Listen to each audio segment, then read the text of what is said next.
무거운 엔진 소리가 고요한 아침 공기를 갈랐다. 강원도 깊은 산골짜기, 보호구역의 경계에서 대형 트럭 행렬이 먼지를 일으키며 진입로를 따라 움직이고 있었다. 이곳에 거주하는 야생동물들은 이런 대규모 인간의 침입에 익숙하지 않았다. 다람쥐들은 나무 위로 도망쳤고 새들은 불안한 울음소리를 내며 하늘로 날아올랐다. 트럭들이 마침내 목적지에 도착했다. 건조하고 황폐한 구릉지대, 한때는 울창한 숲이었지만 수십 년간의 무분별한 벌목과 농업으로 생명력을 잃은 곳이었다. 첫 번째 트럭의 뒷문이 열렸고 밝은 주황색 덩어리가 쏟아져 내렸다. 공기 중에 강렬한 감귤향이 폭발적으로 퍼졌다. 조심해서 내려. 정확한 위치에 버려야 해. 백발이 섞인 중년 남성이 지시했다.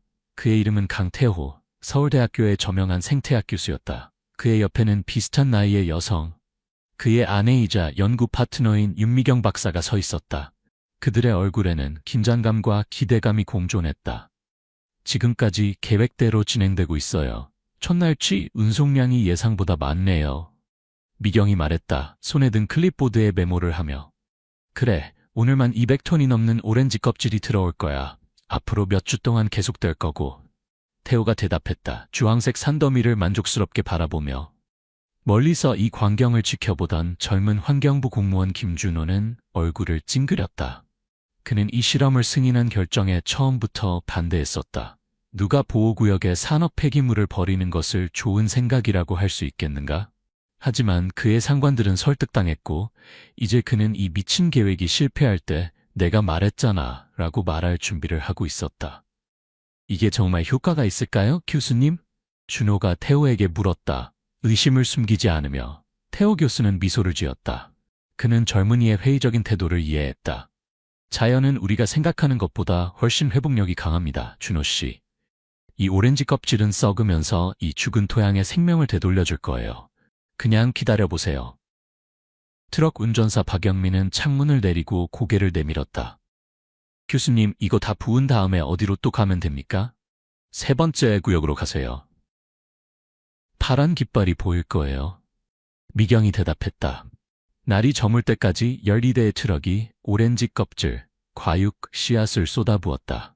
처음에는 작은 언덕 같았던 것이 이제는 3헥타르 규모의 주황색 바다가 되었다. 어떤 이들에게는 기괴한 광경이었을지 모르지만 태호와 미경에는 희망의 시작이었다.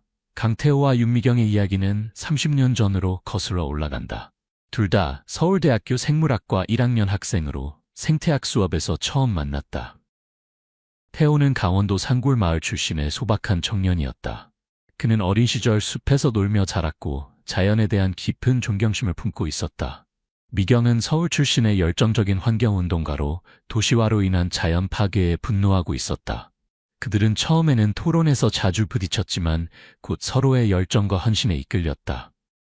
대학원에서 그들은 커플이 되었고 자연 보존과 복원에 대한 공통된 비전을 발전시켰다. 그들은 1976년에 결혼했고 신혼여행으로 코스타리카 열대우림을 방문했다. 기억나? 우리가 코스타리카에서 본 그 복원 프로젝트, 태호가 숙소로 돌아가는 길에 미경에게 말했다. 그때 우리가 꿈꿨던 거야. 언젠가 한국에서도 비슷한 일을 할 수 있을 거라고. 미경은 고개를 끄덕였다. 30년이나 걸렸지만 마침내 시작했네요. 우리의 실험이 성공한다면 이것은 전국의 황폐화된 지역을 위한 모델이 될 수 있어요. 그들이 처음 이 아이디어를 제안했을 때 대부분의 동료들은 그들을 미쳤다고 생각했다. 환경보건에 산업 폐기물을 사용한다는 개념은 1976년대에 한국에선 너무 급진적이었다. 하지만 부부는 꾸준히 연구를 진행했고 작은 실험들을 수행했으며 데이터를 수집했다. 태호와 미경의 전환점은 1997년 제주도에 대규모 감귤 주스 공장을 설립한 한미 프루츠과의 만남이었다. 회사는 매일 수톤의 감귤 폐기물을 처리해야 하는 문제에 직면해 있었다. 이건 문제가 아니라 기회입니다. 태호가 한미과일의 CEO 박정우에게 말했다. 여러분의 폐기물은 생태 복원을 위한 완벽한 자원이 될 수 있습니다. 처음에 정우는 회의적이었지만 태호와 미경이 제시한 예비 연구와 경제적 이점에 점차 설득되었다. 폐기물 처리 비용을 절감하고 기업의 환경적 이미지를 향상시킬 수 있는 기회였다. 복잡한 협상 끝에 한미과일은 강원도 국립공원 인근의 황폐화된 지역에 오렌지 폐기물을 제공하기로 동의했다. 3년 동안 매년 2,000톤, 총 6,000톤을 제공하는 계약이었다. 첫 번째 오렌지 껍질 배송 소식은 언론의 주목을 받았다. 지역 신문들은 국립공원 근처의 쓰레기 산 같은 선정적인 제목으로 기사를 실었다. 강원도 주민들은 냄새, 해충 증가, 수질 오염에 대한 우려를 표명했다. 환경단체 푸른 한국의 활동가 이지연은 현장에서 기자회견을 열었다. 이것은 과학이 아니라 환경 범죄입니다. 어떻게 보호구역에 산업 폐기물을 버리는 것이 허용될 수 있습니까? 그녀는 분노했다. 태호와 미경은 이런 반발에 준비가 되어 있었다. 그들은 지역사회 회의를 조직하고 과학적 데이터를 공유하며 프로젝트의 안전성과 잠재적 이점을 설명했다. 그들은 또한 오렌지 껍질에서 발생할 수 있는 해충 문제를 방지하기 위해 처리 과정을 거친다는 점을 강조했다. 그러나 가장 강력한 반대는 한미과일의 경쟁사인 한국감지툴스 인더스트리즈에서 나왔다. 회사의 CEO 최동훈은 이 프로젝트가 경쟁사에 불공정한 이점을 제공한다고 주장했다. 우리는 폐기물 처리를 위해 매년 수억 원을 지출하고 있는데 한미과일은 무료로 버릴 수 있다니요? 이건 명백한 불공정 경쟁입니다. 최 사장은 기자들에게 말했다. 한국감귤산업은 로비스트들을 고용하여 정치인들에게 영향을 미치기 시작했다. 그들은 또한 프로젝트의 위험성에 대한 연구를 후원했다. 한 보고서는 오렌지 껍질에서 발생하는 과일파리가 지역 농업에 재앙이 될 수 있다고 주장했다. 실험 시작 2개월 만에 지역군의원 10명이 연명으로 프로젝트 중단을 요구하는 서한을 환경부에 보냈다. 환경부는 조사를 시작했고 프로젝트의 운명은 불확실해졌다. 태호와 미경에게 희망의 빛은 첫 번째 과학적 결과였다. 오렌지 폐기물이 놓인 지 2달 만에 이미 변화의 징후가 보이기 시작했다. 껍질은 빠르게 분해되고 있었고 토양 샘플은 영양소 증가를 보여주었다. 더 중요한 것은 걱정했던 해충 증가나 수질 오염의 징후가 없다는 것이었다. 데이터를 봐, 준호 씨, 태호가 환경부 공무원에게 말했다. 우리가 예측한 대로 진행되고 있어요. 껍질은 비옥한 부식토로 변하고 있고 어떤 해로운 영향도 나타나지 않고 있습니다. 준호는 데이터를 검토하고 마지못해 동의했다. 지금까지는 괜찮아 보이네요, 교수님. 하지만 장기적 영향은 어떨까요? 그래서 우리가 이 실험을 하는 거예요. 미경이 말했다. 자연이 어떻게 반응하는지 보기 위해서요. 태호와 미경이 데이터로 싸우는 동안 한국감귤산업은 법정으로 갔다. 그들은 환경부와 한미과일을 상대로 소송을 제기했다. 프로젝트가 환경보호법을 위반한다고 주장하며 이 소송은 우리를 몇 달 동안 지연시킬 뿐이에요. 태호가 팀 회의에서 말했다. 하지만 이미 상당한 양의 오렌지 껍질을 투입했어요. 지금은 결과를 문서화하는 데 집중해야 합니다. 재판 과정은 지루했고 언론의 관심은 점차 사그라들었다. 태호와 미경은 매주 현장을 방문하여 조심스럽게 생태계의 변화를 관찰했다. 6개월이 지나자 첫 번째 작은 식물들이 분해된 오렌지 껍질층에서 자라기 시작했다. 봐, 미경아, 우리가 옳았어. 태호가 흥분해서 외쳤다. 작은 풀싹을 가리키며 그들은 즉시 사진을 찍고 식물 샘플을 채취하고 모든 것을 기록했다. 그러나 법원의 결정은 그들에게 유리하지 않았다. 1년 후 서울고등법원은 프로젝트가 중단되어야 한다고 판결했다. 판사들은 비록 현재까지 해로운 영향은 없지만 이런 종류의 폐기물 처리는 위험한 선례를 만들 수 있다고 결론지었다. 우리는 실망스럽지만 법원의 결정을 존중합니다. 태호가 기자들에게 말했다. 다행히도 이미 15천 톤의 오렌지 껍질을 투입했고 우리는 이 지역을 계속 모니터링할 것입니다.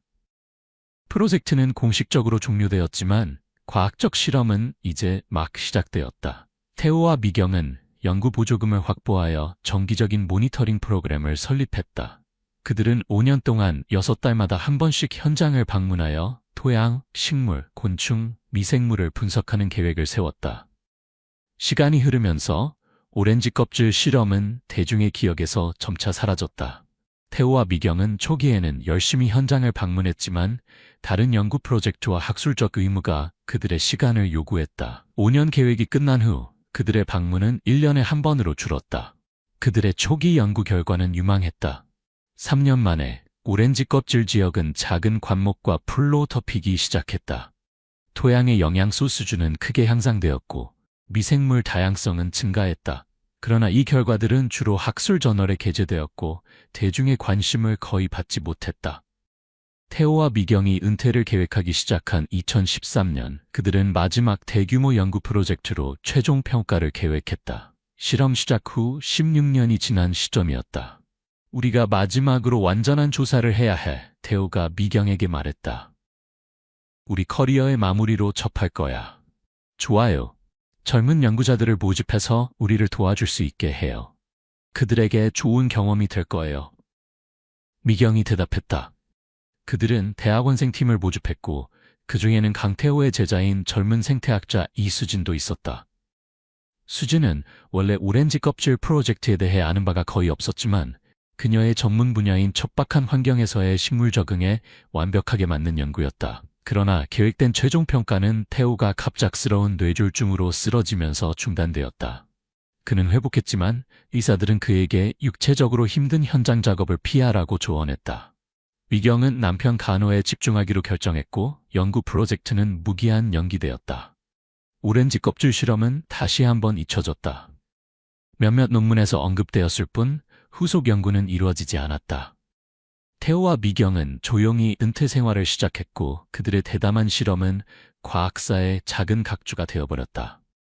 2035년 이수진은 이제 유능한 생태학자가 되어 서울대학교에서 교수직을 맡고 있었다. 어느 날 그녀는 사무실 책장을 정리하다가 오래된 논문을 발견했다. 그것은 강태호와 윤미경의 초기 오렌지 껍질 연구 중 하나였다. 이게 어떻게 됐을까? 그녀는 스스로에게 물었다. 수진은 이 연구가 법적 문제로 중단되었다는 것을 기억했지만 최종 결과가 어떻게 되었는지는 몰랐다. 호기심이 생긴 그녀는 태호와 미경을 찾아보기로 했다. 은퇴한 부부는 강원도의 조용한 마을에 살고 있었다. 태호는 이제 80대이고 지팡이에 의지했지만 그의 눈은 여전히 지식과 열정으로 빛났다. 수진 교수, 이렇게 방문해줘서 반갑군요.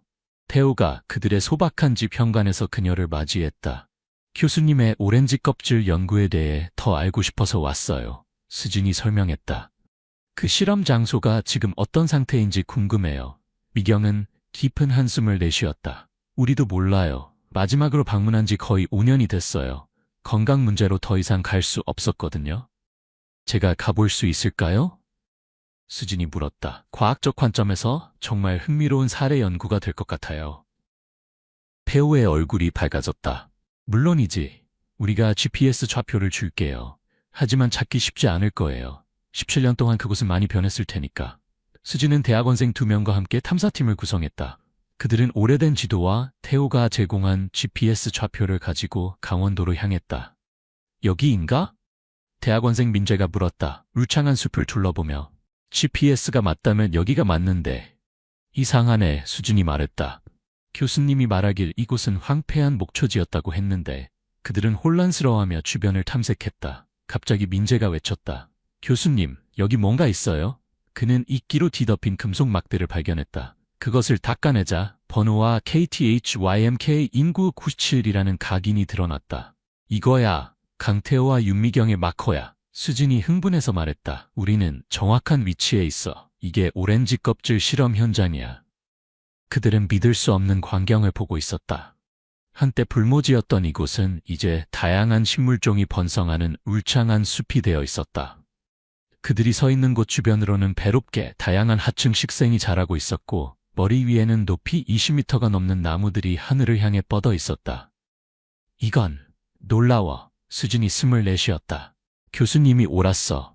그들의 실험이 성공한 거야. 팀은 즉시 과학적 조사를 시작했다. 그들은 토양 샘플을 채취하고 식물종을 식별하며 곤충과 조류 개체군을 조사했다. 그들은 또한 실험 지역과 비교하기 위해 인근의 유사한 환경의 대조 지역도 조사했다. 결과는 충격적이었다. 오렌지 껍질 지역은 대조군에 비해 176% 더 많은 식물 생물량을 가지고 있었다.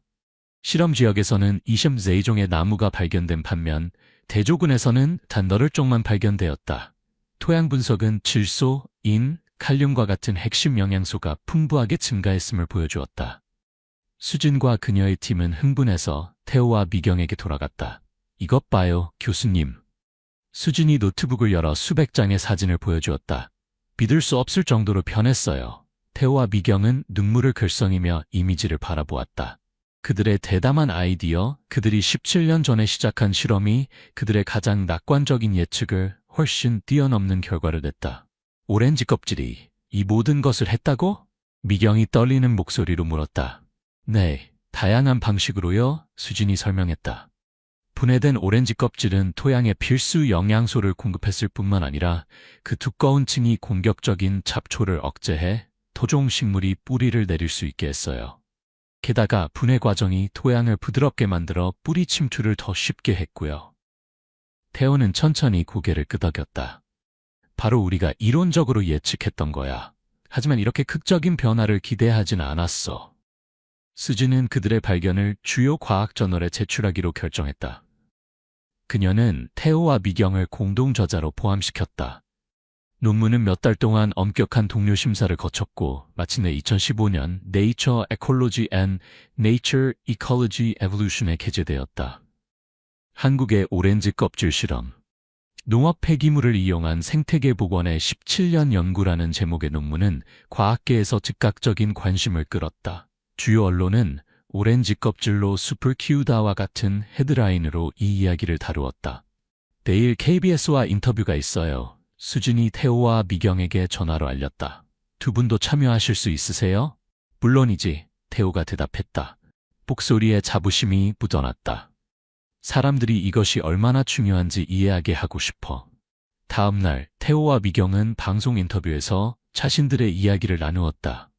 그들은 어떻게 아이디어를 떠올렸는지, 어떤 반대에 직면했는지, 그리고 결과가 어떻게 그들의 기대를 뛰어넘었는지 설명했다. 처음 이 아이디어를 제안했을 때 많은 사람들이 우리를 미쳤다고 생각했어요. 태호가 말했다. 심지어 우리 동료 과학자들까지도요. 하지만 우리는 자연의 회복력을 믿었고 우리의 직감이 옳았음이 증명되었죠. 미경은 덧붙였다. 이것은 우리가 환경 문제에 접근하는 방식에 대한 중요한 교훈을 주고 있어요. 때로는 해결책이 우리가 문제라고 생각했던 것에서 나올 수 있어요. 이 경우에는 산업 폐기물이 사실은 황폐화된 생태계를 위한 귀중한 자원이었던 거죠. 이 이야기는 전 세계적으로 화제가 되었다. 환경과학자들은 유사한 접근법을 다른 유형의 유기 폐기물과 다른 생태계에 적용할 가능성을 탐구하기 시작했다. 한미과일은 이 성공 사례를 활용하여 자사의 친환경 이미지를 향상시켰고 다른 식품 회사들도 폐기물을 재활용하는 새로운 방법을 모색하기 시작했다. 성공 사례가 알려지면서 세계 각국의 환경부 장관들이 이 프로젝트를 직접 보기 위해 한국을 방문하기 시작했다. 그들은 모두 같은 질문을 가지고 있었다. 이 모델을 우리나라에서도 복제할 수 있을까? 국제연합환경계획, 특별 컨퍼런스를 소집하여 자연 기반 해결책과 순환 경제를 논의했다. 태호, 미경, 수진은 주요 연사로 초청받았다. 이 접근법의 핵심은 폐기물을 자원으로 보는 것입니다. 수진이 가득 찬 컨퍼런스 홀에서 설명했다. 우리가 이 관점의 전환을 이룰 수 있다면 많은 환경 문제에 대한 해결책을 찾을 수 있을 것입니다. 브라질, 인도, 스페인, 미국을 포함한 여러 국가들이 유사한 프로젝트를 시작했다. 각 지역은 독특한 도전 과제와 기회를 가지고 있었다. 플로리다에서는 감귤 폐기물을 에버글레이즈 복원에 활용했고, 인도에서는 망고 가공 폐기물을 황폐화된 농지 재생에 사용했다. 중국은 특히 공격적으로 이 개념을 채택했다. 베이징 근처의 산업화로 황폐화된 지역 수천 헥타르를 사과와 배 가공 폐기물을 사용하여 복원하는 대규모 프로젝트를 시작했다. 오렌지 껍질 실험의 성공은 생태 복원 분야의 새로운 연구 방향을 열었다. 과학자들은 다양한 유형의 유기 폐기물과 그들이 다양한 생태계에 미치는 영향을 연구하기 시작했다. 서울대학교는 순환생태학 연구소를 설립했고 수진이 초대 소장으로 임명되었다. 연구소는 곧 생태복원을 위한 다양한 유기 폐기물의 효과에 대한 가장 권위 있는 연구기관이 되었다. 우리는 이제 맞춤형 접근법을 개발하고 있어요. 수진이 연구소의 첫 번째 심포지엄에서 설명했다. 각 생태계와 각 유형의 폐폐기물에 대한 최적의 조합을 찾고 있죠. 일부 환경에서는 커피 찌꺼기가 가장 효과적이고 다른 곳에서는 버섯 폐기물이나 맥주 양조 폐기물이 더 나을 수 있어요. 새로운 기술과 분석 방법도 개발되었다. 연구원들은 특정 생태계 복원을 위한 최적의 폐기물 유형과 양을 예측하는 AI 기반 모델을 만들었다. 드론과 위성 이미지를 사용하여 복원 노력의 진행 상황을 모니터링하는 새로운 방법도 개발되었다. 가장 흥미로운 발견 중 하나는 재활용된 유기 폐기물이 복원된 생태계의 기후변화 회복력을 향상시킨다는 것이었다. 폐기물로 처리된 지역의 식물들은 더 깊은 뿌리 시스템을 개발하여 가뭄 저항성이 향상되었다. 오렌지 껍질 실험의 성공으로 인해 한국 정부는 국가 환경정책을 재검토하게 되었다. 환경부는 생태 복원을 위한 유기 폐기물 재활용 국가 전략을 발표했다. 전국의 황폐화된 지역을 지도로 만들고 각 지역에 가장 적합한 유기 폐기물 유형을 확인하는 프로젝트가 시작되었다. 식품회사들은 폐기물을 재활용하는 것에 대한 세금 인센티브를 받았고, 새로운 규제는 유기 폐기물의 매립지 처리를 점진적으로 금지했다. 서울 근처에 버려진 산업단지는 국가의 첫 번째 대규모 도시 복원 프로젝트의 대상이 되었다. 커피숍 체인, 양조장, 식품 가공회사에서 수집한 다양한 유기 폐기물을 사용하여 황폐화된 30헥타르의 토지를 도시 자연공원으로 변모시켰다. 과거에는 쓰레기라고 생각했던 것이 이제는 우리 환경을 치유하는 귀중한 자원이 되었습니다. 환경부 장관이 공원 개장식에서 말했다. 다양한 산업 분야에서도 영향이 감지되었다. 식품 기업들은 폐기물을 최소화하고 남은 것을 환경적으로 유익한 방식으로 활용하는 공정을 재설계했다. 농부들은 작물 폐기물을 새로운 방식으로 사용하기 시작했다. 서울의 한 스타트업은 식당에서 나오는 음식물 쓰레기를 수집하여 도시 정원용 맞춤형 토양 개량제로 변환하는 서비스를 시작했다. 이 아이디어는 빠르게 인기를 얻었고 회사는 1년 만에 직원 수를 5명에서 200명으로 늘렸다. 전문적인 성공 외에도 오렌지 껍질 실험은 관련된 모든 사람들의 삶에 깊은 개인적 영향을 미쳤다. 태호와 미경에게 이것은 그들의 평생 작업의 입증이었다. 그들은 많은 상을 받았고 전 세계 대학에서 명예학위를 수여받았다. 그러나 그들에게 가장 큰 보상은 그들의 실험이 전 세계 환경 정책에 영향을 미치고 있다는 것을 보는 것이었다. 은퇴한 그들은 이제 젊은 환경 과학자들을 멘토링하고 그들의 경험을 나누며 다음 세대의 혁신가들에게 영감을 주는데 시간을 보내고 있었다. 저희가 항상 학생들에게 말하는 것은 비판을 두려워하지 말라는 거예요. 미경이 서울대학교 졸업식 연설에서 말했다. 혁신적인 아이디어는 처음에는 항상 저항에 부딪힙니다. 하지만 과학과 자연에 대한 깊은 이해를 바탕으로 한다면 그 비전을 따르세요. 수진에게 이 프로젝트는 게임 체인저였다. 그녀는 전 세계적으로 인정받는 전문가가 되었고 그녀의 연구소는 순환 생태학 분야의 선두주자가 되었다. 그러나 가장 중요한 것은 그녀가 과학이 사회에 실질적인 변화를 가져올 수 있다는 것을 직접 목격했다는 것이다. 저는 항상 환경을 위해 일하고 싶었어요. 수진이 인터뷰에서 말했다. 하지만 이런 직접적인 영향을 미칠 수 있을 거라고는 생각하지 못했어요. 태호 교수님과 미경 교수님이 저에게 보여주신 것은 과학적 혁신과 인내심이 불가능해 보이는 것을 가능하게 만들 수 있다는 것이었어요. 한국감귤산업의 CEO 최동훈조차도 결국 그의 관점을 바꾸었다. 처음에는 프로젝트의 강력한 반대자였지만 결과를 보고 그는 자신의 회사의 폐기물 관리 정책을 재고하게 되었다. 2015년 그는 수진의 연구소에 상당한 기부를 했고 회사의 폐기물을 제주도에 버려진 채석장 복원에 사용하는 파일럿 프로젝트를 후원했다. 환경부 공무원 김준호도 중요한 변화를 겪었다. 처음에는 회의적이었던 그는 오렌지 껍질 프로젝트의 성공에 깊은 인상을 받았다. 그는 환경부 내에서 승진하여 결국 생태보건부서의 국장이 되었고 한국 전역의 유사한 프로젝트를 지원하는 역할을 했다. 때로는 규제 담당자로서 우리가 너무 조심스러워질 수 있어요. 그는 한 컨퍼런스에서 인정했다. 태호 교수님과 미경 교수님의 비전이 없었다면 우리는 이러한 혁신적인 접근법의 이점을 결코 발견하지 못했을 거예요. 오렌지 껍질 실험의 가장 깊은 교훈 중 하나는 자연의 회복력과 적응력에 대한 것이었다. 인간의 활동으로 황폐화된 지역이 적절한 조건과 약간의 도움만 있으면 놀라운 속도로 회복될 수 있다는 것이 증명되었다. 테오는 한 다큐멘터리에서 이렇게 표현했다. 자연은 우리의 실수를 용서할 준비가 되어 있어요. 우리가 해야 할 일은 그저 올바른 조건을 만들어주고 자연이 자신의 일을 하도록 놔두는 것뿐이죠. 이 교훈은 중요한 패러다임 전환으로 이어졌다. 생태복원은 더 이상 자연에 부과되는 것이 아니라 자연에 내재된 회복 메커니즘을 활성화하는 것으로 간주되기 시작했다. 오렌지 껍질 실험이 시작된 지 20년 후인 2017년, 이 지역은 원래의 황폐한 상태를 상상할 수 없을 정도로 변했다. 이곳은 이제 울창한 숲으로 100종 이상의 식물, 수십 종의 새, 다양한 포유류, 그리고 수천 종의 곤충들의 서식지가 되었다. 더욱 놀라운 것은 복원된 숲이 주변 지역에도 긍정적인 영향을 미치기 시작했다는 것이다.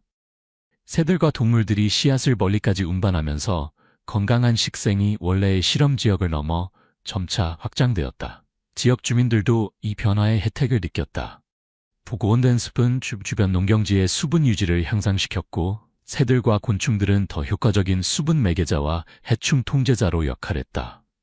일부 농부들은 작물 수확량이 증가했다고 보고했다. 신선한 공기, 깨끗한 물, 그리고 지역의 새로운 녹색 공간에 대한 접근은 주민들의 건강과 웰빙에도 긍정적인 영향을 미쳤다. 생태 관광이 발전하기 시작했고 전 세계에서 온 방문객들이 오렌지 숲의 기적을 직접 보기 위해 몰려들었다. 오렌지 껍질 실험의 궁극적인 유산은 환경관리에 대한 새로운 접근법의 증명이었다. 그것은 선형적 생산 소비 폐기 모델에서 순환적 사고로의 전환을 대표했다. 한국에서 시작된 이 아이디어는 전 세계로 퍼져나갔다. 식품 폐기물, 농업 부산물, 심지어 일부 산업 폐기물까지도 이제는 환경복원의 귀중한 투입물로 간주되었다. 2022년 유엔은 글로벌 생태복원 10년을 선언했다. 부분적으로는 테오와 미경의 선구적인 작업에 영감을 받아 전 세계적으로 200만 헥타르 이상의 황폐화된 토지가 다양한 유기 폐기물을 사용하여 복원될 예정이었다. 한 중요한 개발은 도시 복원 프로젝트의 증가였다. 많은 도시에서 버려진 산업부지와 공터를 지역사회 정원, 도시숲, 생물 다양성 핫스팟으로 변모시키기 위해 음식물 쓰레기와 정원 폐기물을 사용하기 시작했다. 테오와 미경은 2023년에 그들의 주요 저서 순환 생태학, 지구 복원을 위한 새로운 패러다임을 출판했다. 이 책은 즉시 베스트셀러가 되었고 일반 대중에게 복잡한 과학적 개념을 접근 가능하게 만들어 주었다. 책의 결론에서 그들은 이렇게 썼다.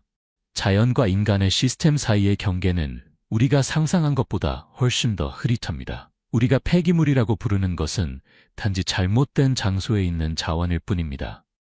우리가 생태계의 자연적인 순환 속에서 우리의 위치를 이해하게 되면 우리는 더 이상 환경 문제를 해결하는 것이 아니라 지속 가능한 공존의 새로운 패턴을 만들어내길 것입니다.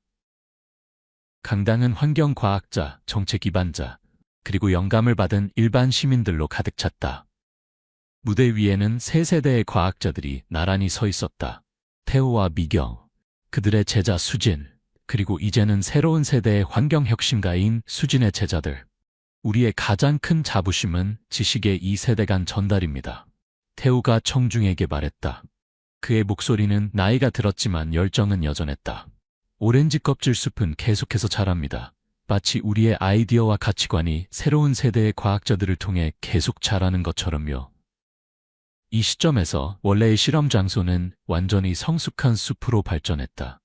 과학자들은 그곳이 생물 다양성과 생태계 건강의 측면에서 수백 년 된 천연인과 구별하기 어렵다는 것을 발견했다. 그것은 진정한 생태적 회복력의 증거였다. 더욱 중요한 것은 오렌지 껍질 실험의 원칙이 전 세계적으로 표준 관행이 되었다는 점이다. 이제는 유기 폐기물을 매립지에 버리는 것이 아니라 생태 복원 프로젝트에 사용하는 것이 일반적이었다. 단 하나의 아이디어, 하나의 대담한 실험이 환경관리의 전체 패러다임을 바꾸었다.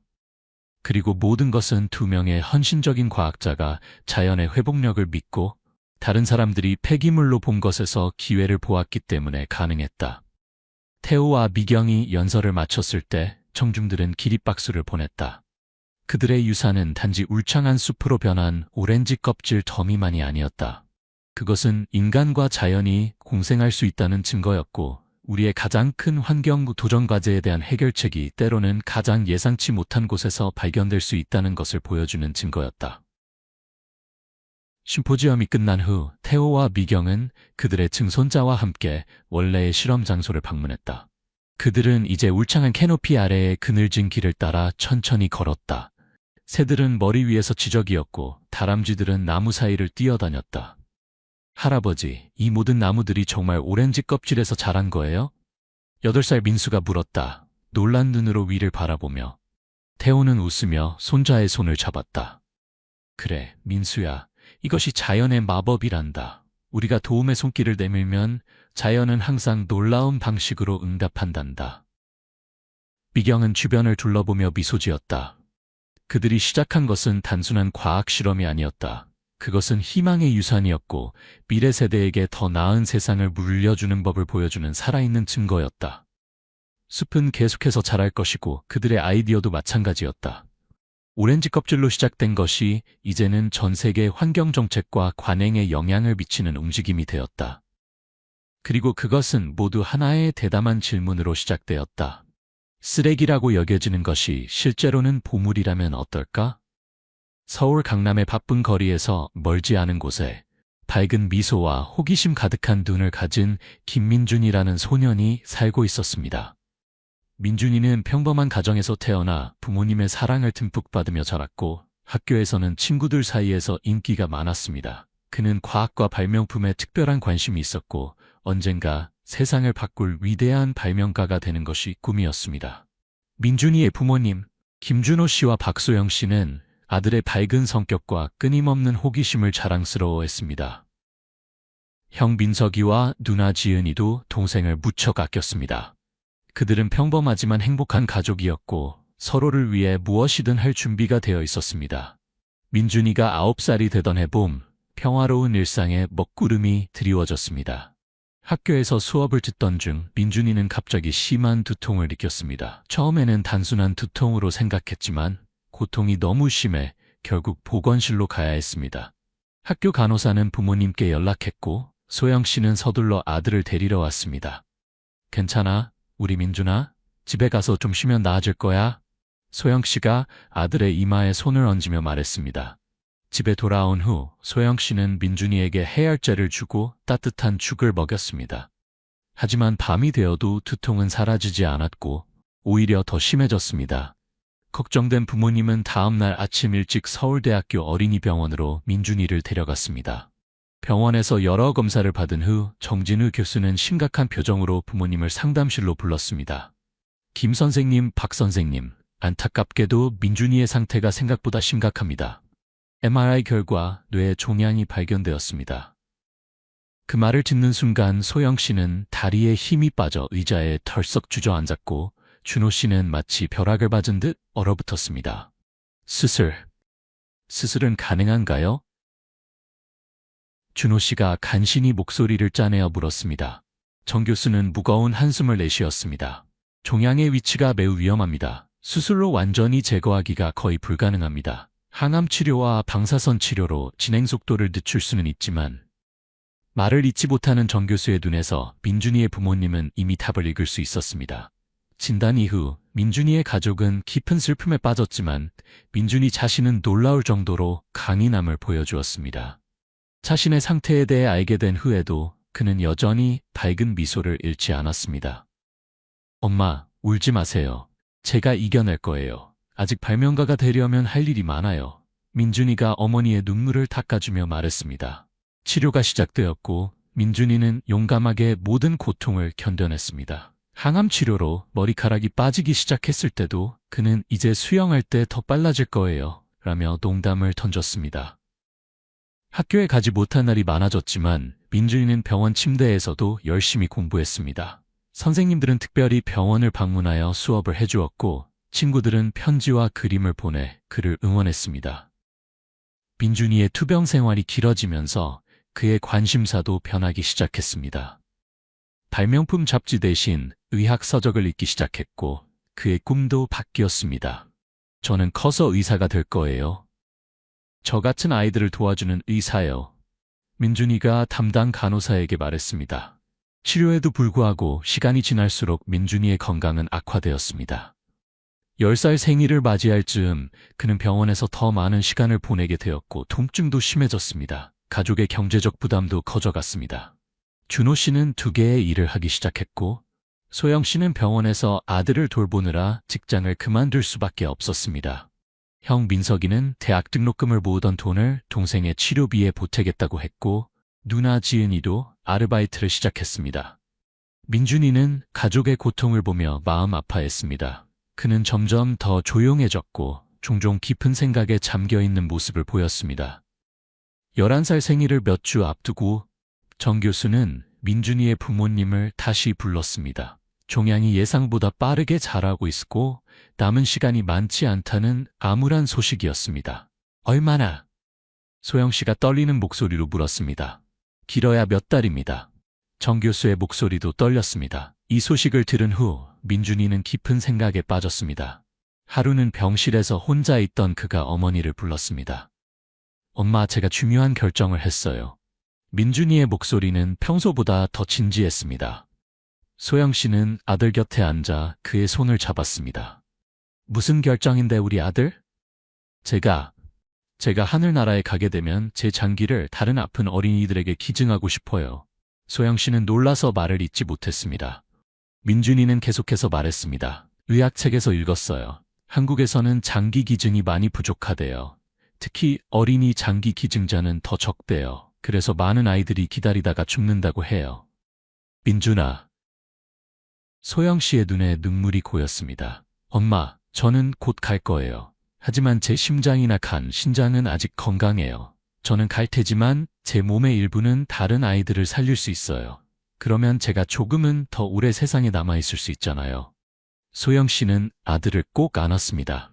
어린 나이에 이런 숭고한 결정을 한 아들이 자랑스러우면서도 그 결정이 의미하는 현실을 받아들이기가 너무 고통스러웠습니다. 정말 그렇게 하고 싶은 거니? 소영 씨가 흐느끼며 물었습니다. 민준이는 단호하게 고개를 끄덕였습니다. 약속해 주세요, 엄마. 제 마지막 소원이에요. 소영 씨는 아들의 머리카락을 쓰다듬으며 약속했습니다. 약속할게, 우리 착한 아들. 민준이의 건강은 급속도로 악화되었고 11번째 생일을 겨우 한 달 넘긴 여름날 그는 마지막 숨을 내쉬었습니다. 임종 순간까지 그는 가족에게 미소를 지었고 마지막 말은 사랑해요였습니다.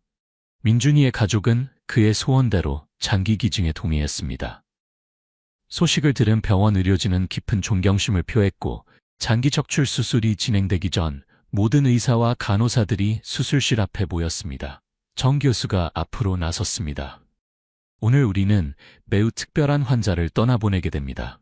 김민준 군은 비록 11살의 어린 나이였지만 우리 모두에게 삶의 진정한 의미와 희생의 가치를 가르쳐 주었습니다. 그리고 모든 의료진이 민준이의 침대 앞에서 깊이 머리를 숙였습니다.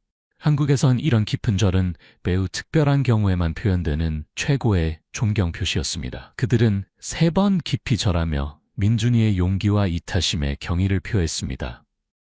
민준이의 장기는 5명의 어린이들에게 새 생명을 선물했습니다. 그의 심장은 선천성 심장병을 가진 8살 여자아이에게, 간은 간부전으로 고통받던 12살 소년에게, 신장은 투석 치료를 받던 2명의 아이들에, 그리고 각막은 시력을 잃어가던 13살 소녀에게 이식되었습니다. 민준이의 이야기는 언론을 통해 전국에 알려졌고 많은 사람들의 마음을 움직였습니다. 11살 소년의 마지막 선물이라는 제목의 기사는 신문 1면을 장식했고 텔레비전 특집 프로그램도 제작되었습니다. 민준이의 부모님은 아들의 뜻을 이어가기 위해 민준이의 빛 재단을 설립했습니다. 이 재단은 소아암 환자들을 지원하고 어린이 장기 기증에 대한 인식을 높이는 활동을 시작했습니다. 민준이가 떠난 후 1년 동안 한국의 어린이 장기 기증 신청이 300% 증가했습니다. 많은 부모들이 민준이처럼 우리 아이도 다른 사람을 도울 수 있기를 바랍니다. 라고 말했습니다. 매년 민준이의 생일에는 그가 마지막으로 있었던 병원에서 특별한 행사가 열립니다. 그가 구한 5 아이들과 그 가족들, 의료진, 그리고 민준이의 가족이 모여 그의 용기와 사랑을 기념합니다. 행사에서 가장 감동적인 순간은 민준이의 심장을 받은 소녀가 민준이의 어머니를 안아주는 시간입니다. 소영 씨는 그 소녀의 가슴에 귀를 대고 아들의 심장 소리를 들으며 미소 짓습니다. 민준이가 여전히 우리와 함께 있어요. 소영 씨는 매번 그렇게 말합니다. 민준이가 떠난 병원에는 그를 기리는 작은 동상이 세워졌습니다. 발명가의 노트와 청진기를 든 소년의 모습은 병원을 찾는 모든 이들에게 희망과 사랑의 메시지를 전합니다. 동상 아래에는 민준이가 남긴 말이 새겨져 있습니다. 제가 떠나도 제 사랑은 여러분의 심장 속에 계속 뛸 거예요. 민준이의 이야기는 시간이 지나도 많은 사람들의 마음속에 살아 있었습니다. 그의 용기와 사랑은 한국 사회에 큰 변화를 가져왔고 장기 기증에 대한 인식을 크게 향상시켰습니다.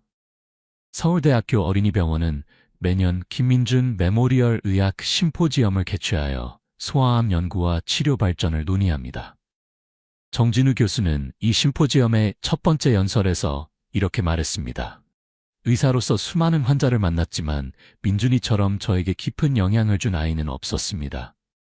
그는 제게 의학의 본질이 무엇인지 다시 생각하게 했습니다. 우리가 치료할 수 없을 때조차 우리는 여전히 환자의 존엄성과 소망을 존중할 수 있습니다. 민준이의 형 민석이는 의대에 진학하여 소아종양학을 전공하기로 결정했습니다. 동생이 이루지 못한 꿈을 제가 이어가고 싶습니다. 그는 인터뷰에서 말했습니다. 누나 지은이는 어린이 호스피스 자원봉사자가 되어 말기암으로 고통받는 아이들과 그 가족들을 돕고 있습니다. 그녀는 동생의 경험을 통해 아픈 아이들의 마음을 더 잘 이해하게 되었다고 합니다. 민준이의 이야기는 국경을 넘어 세계 각국에 알려졌습니다. 일본, 중국, 미국 등 여러 나라의 언론이 그의 이야기를 소개했고 UN 어린이기구는 그를 글로벌 영 히어로로 선정했습니다.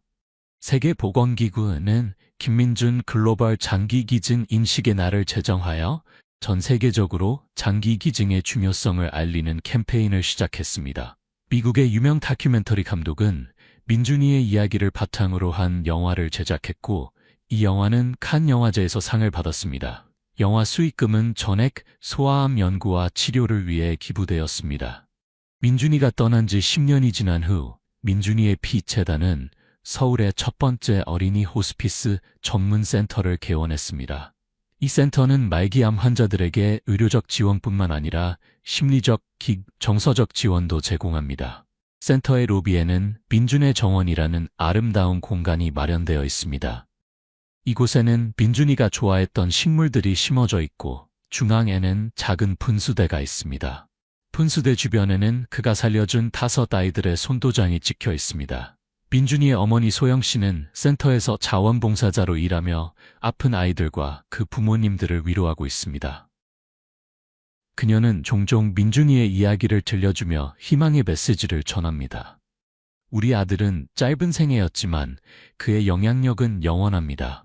그는 제게 삶이 얼마나 소중한지 그리고 우리가 다른 사람을 위해 무엇을 할 수 있는지 가르쳐 주었습니다. 민준이의 장기를 이식받은 아이들은 모두 건강하게 성장했습니다. 그들은 서로를 심장 형제자매라고 부르며 특별한 유대감을 형성했습니다. 민준이의 심장을 받은 소녀 수진이는 이제 대학생이 되어 간호학을 공부하고 있습니다. 제 가슴 속에는 2개의 심장이 있어요. 하나는 물리적인 심장, 다른 하나는 민준이의 용기와 사랑의 심장이에요. 그녀는 말합니다. 간을 이식받은 태호는 의과대학에 진학하여 정진우 교수의 제자가 되었습니다. 그는 장래의 장기 이식 전문의가 되어 민준이처럼 다른 사람들에게 생명을 선물하는 일을 돕고 싶다고 합니다. 신장을 이식받은 2명의 아이들, 유나와 준혁이는 민준이의 빛 재단의 청소년 홍보대사로 활동하며 장기 기증의 중요성을 알리고 있습니다. 각막을 이식받아 시력을 되찾은 미나는 화가가 되어 민준이의 이야기를 그림으로 표현한 동화책을 출판했습니다. 이 책은 전국의 어린이 병원에 기증되어 아픈 아이들에게 희망을 전하고 있습니다. 매년 봄, 민준이가 가장 좋아했던 계절이 돌아올 때마다 서울대학교 어린이병원 앞 벚꽃나무 아래에서는 특별한 음악회가 열립니다. 민준이의 봄 콘서트라고 불리는 이 행사에는 많은 사람들이 모여 음악을 통해 그의 정신을 기리고 생명의 소중함을 되새깁니다. 음악회의 마지막 순간, 모든 참가자들은 하늘로 풍선을 날리며 민준이에게 메시지를 보냅니다. 풍선에는 고마워 민준아라는 말과 함께 각자의 감사와 사랑의 말이 담겨 있습니다. 그리고 그 순간 모든 이들은 한 소년의 짧은 생애가 얼마나 많은 사람들의 삶을 변화시켰는지, 그리고 얼마나 큰 사랑의 파동을 일으켰는지를 느낍니다. 민준이의 아버지 준호 씨는 이렇게 말합니다. 우리 아들은 떠났지만 그의 사랑은 여전히 이 세상에 살아있습니다. 그것이 진정한 영생이 아닐까요? 소영 씨는 남편의 손을 잡으며 미소 짓습니다. 그녀의 눈에는 슬픔보다 자부심과 평화가 더 크게 빛납니다. 그래요.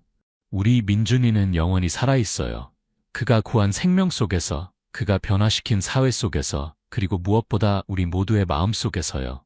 그리고 그들은 하늘을 향해 날아가는 풍선들을 바라보며 어딘가에서 민준이가 환하게 웃고 있을 것이라고 믿습니다. 한 어린 소년의 용기 있는 결정은 수많은 생명을 구했을 뿐만 아니라 한국 사회의 장기 기증 문화를 크게 변화시켰습니다.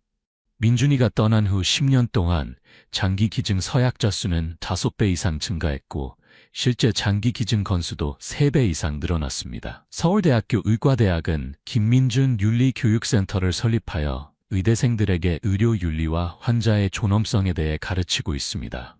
매년 입학하는 신입생들은 민준이의 이야기를 듣고 의사로서의 사명감을 되새깁니다. 정부는 김민준법이라고 불리는 새로운 장기 기증 관련 법안을 통과시켰습니다. 이 법은 장기 기증 절차를 간소화하고 기증자 가족에 대한 지원을 강화하는 내용을 담고 있습니다. 민준이의 빈자리는 항상 그 가족의 마음속에 있지만 그들은 아들의 유산을 통해 위안을 쳤습니다. 민준이의 유산은 단순히 장기를 기증한 것이 아니라 많은 사람들에게 삶의 진정한 의미와 타인을 위한 사랑의 가치를 깨닫게 해준 것입니다.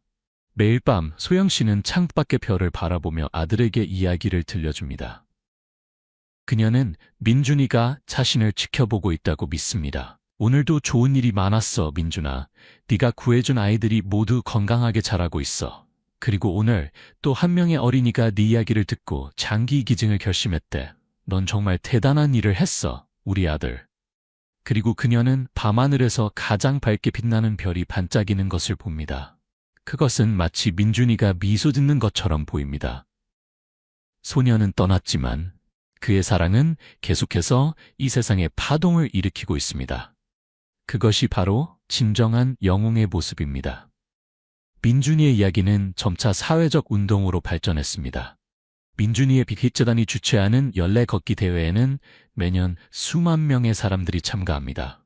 참가자들은 민준이의 사진이 인쇄된 티셔츠를 입고 서울 시내를 행진하며 장기 기증의 중요성을 알립니다. 대학생들은 민준이 프로젝트라는 동아리를 만들어 전국의 학교를 방문하며 어린이들에게 생명의 소중함과 나눔의 가치를 가르칩니다. 이 프로젝트는 한국을 넘어 일본, 중국, 베트남 등 아시아 여러 국가로 확산되었습니다. 민준이의 이야기는 초등학교 교과서에도 실려 모든 어린이들이 그의 용기와 사랑에 대해 배우게 되었습니다. 한 어린 소년의 결정이 어떻게 수많은 생명을 구하고 사회를 변화시켰는지에 대한 살아있는 교훈으로 자리 잡았습니다. 민준이가 떠난 지 20주년이 되는 해 그의 심장을 받은 수지는 서울대학교 어린이병원의 소아심장과 전문의가 되었습니다. 그녀의 사무실 벽에는 민준이의 사진이 걸려있고 어려운 결정을 내려야 할 때마다 그녀는 그 사진을 바라보며 힘을 얻습니다. 저는 2개의 심장으로 살아갑니다. 하나는 제 가슴 속에서 실제로 뛰는 심장, 다른 하나는 제 삶의 방향을 인도하는 민준이의 영적인 심장입니다. 수지는 인터뷰에서 말했습니다. 민준이의 간을 받은 태호는 장기 이식센터의 책임자가 되어 매년 수백 명의 환자들에게 새 생명을 선물하는 이식수술을 집도합니다. 그는 민준이의 부모님과 가까운 관계를 유지하며 그들을 자신의 2번째 부모처럼 여깁니다. 신장을 받은 유나는 국회의원이 되어 보건의료 정책을 개선하는 데 힘쓰고 있습니다. 그녀는 어린이 의료 지원법을 발의하여 중증 질환을 가진 모든 어린이들이 경제적 부담 없이 최상의 치료를 받을 수 있도록 했습니다. 각막을 이식받은 미나는 세계적인 화가가 되어 그녀의 전시회에 보이지 않는 빛은 전 세계를 순회하며 많은 사람들에게 감동을 주고 있습니다. 그녀의 그림 수익금은 시각장애 어린이들을 위한 재단에 기부됩니다. 민준이의 이야기는 세계 각국의 장기 기증 문화에 영향을 미쳤습니다. 유엔은 세계 어린이 장기 기증의 날을 공식적으로 지정했고, 이날 전 세계 주요 건물은 민준이가 좋아했던 파란색 조명으로 밝혀집니다. 일본의 한 영화 감독은 민준이의 이야기를 바탕으로 별의 심장이라는 영화를 제작했고, 이 영화는 아카데미 외국어 영화상을 수상했습니다. 영화 속 민준이 역할을 맡은 어린 배우는 제 인생에서 가장 의미 있는 역할이었다고 말했습니다. 미국의 한 병원은 김민준 트랜스플란트 센터를 설립하여 아시아계 미국인들 사이에서 장기 기증 인식을 높이는 데 기여하고 있습니다. 이 센터의 로고는 민준이가 그렸던 별 모양의 그림에서 영감을 받았습니다. 민준이가 떠난 지 25주년이 되는 해, 그의 부모님은 천국에서 온 편지라는 책을 출판했습니다. 이 책은 민준이의 일기, 그림, 그리고 부모님의 회고록을 담고 있습니다. 책의 서문에서 준호 씨는 이렇게 썼습니다. 우리 아들 민준이는 단 11년의 짧은 생을 살았지만 그의 영향력은 25년이 지난 지금도 계속되고 있습니다. 어쩌면 그는 우리가 이해할 수 없는 방식으로 이미 자신의 삶이 짧을 것임을 알고 있었는지도 모릅니다. 그렇기에 그 짧은 시간을 가장 의미 있게 사용하려 했던 것은 아닐까요? 민준이는 우리에게 가장 중요한 교훈을 남겼습니다. 삶의 길이는 중요하지 않다는 것, 그 삶을 어떻게 살았느냐가 중요하다는 것을. 소영 씨는 에필로그에 이렇게 썼습니다. 매일 밤 나는 창문 너머로 별들에게 말을 걸곤 합니다. 민준아, 오늘도 좋은 하루였단다. 네가 구해준 아이들이 이제는 모두 어른이 되어 자신만의 삶을 살아가고 있어. 그리고 그들 모두가 너의 정신을 이어받아 다른 이들을 돕고 있단다. 어쩌면 이것이 진정한 영생이 아닐까요? 우리가 남긴 사랑과 선행이 계속해서 다른 이들의 삶 속에 살아가는 것. 그것이 바로 우리 아들이 우리에게 가르쳐준 가장 소중한 지혜입니다. 민준이의 이야기는 수많은 사람들의 삶을 변화시켰고, 그의 유산은 시간이 지나도 계속해서 살아있습니다. 한 어린 소년의 용기와 사랑은 세상을 조금 더 따뜻하고 아름다운 곳으로 만들었습니다. 민준이의 부모님은 매년 그의 생일에 작은 파티를 엽니다. 거기에는 그가 구한 5명의 심장 형제 자매들과 그들의 가족들, 그리고 민준이의 이야기에 영감을 받은 많은 사람들이 참석합니다. 파티의 마지막 순간, 모든 사람들은 촛불을 들고 민준이가 가장 좋아했던 노래를 부릅니다. 그리고 소영 씨는 항상 같은 말로 파티를 마무리합니다. 우리 민준이는 별이 되어 하늘에서 우리를 지켜보고 있습니다. 하지만 그의 가장 큰 부분은 여전히 이 땅에 남아 있습니다. 그의 심장은 수진이의 가슴에서, 그의 간은 태호의 몸에서, 그의 신장은 유나와 준혁의 안에서, 그리고 그의 시력은 미나의 눈을 통해 세상을 바라보고 있습니다. 그리고 무엇보다 그의 사랑과 용기는 우리 모두의 마음속에 살아 있습니다. 그리고 그들은 모두 하늘을 향해 손을 흔듭니다. 그 순간 마치 하늘의 별들이 더 밝게 빛나는 것 같습니다. 11살 소년 김민준의 이야기는 끝나지 않았습니다. 그것은 단지 새로운 형태로 계속되고 있을 뿐입니다. 그의 심장은 다른 가슴에서 뛰고, 그의 사랑은 다른 마음속에서 자라나고, 그의 용기는 다른 영혼에게 영감을 주고 있습니다. 그리고 그것이 바로 불멸의 의미가 아닐까요?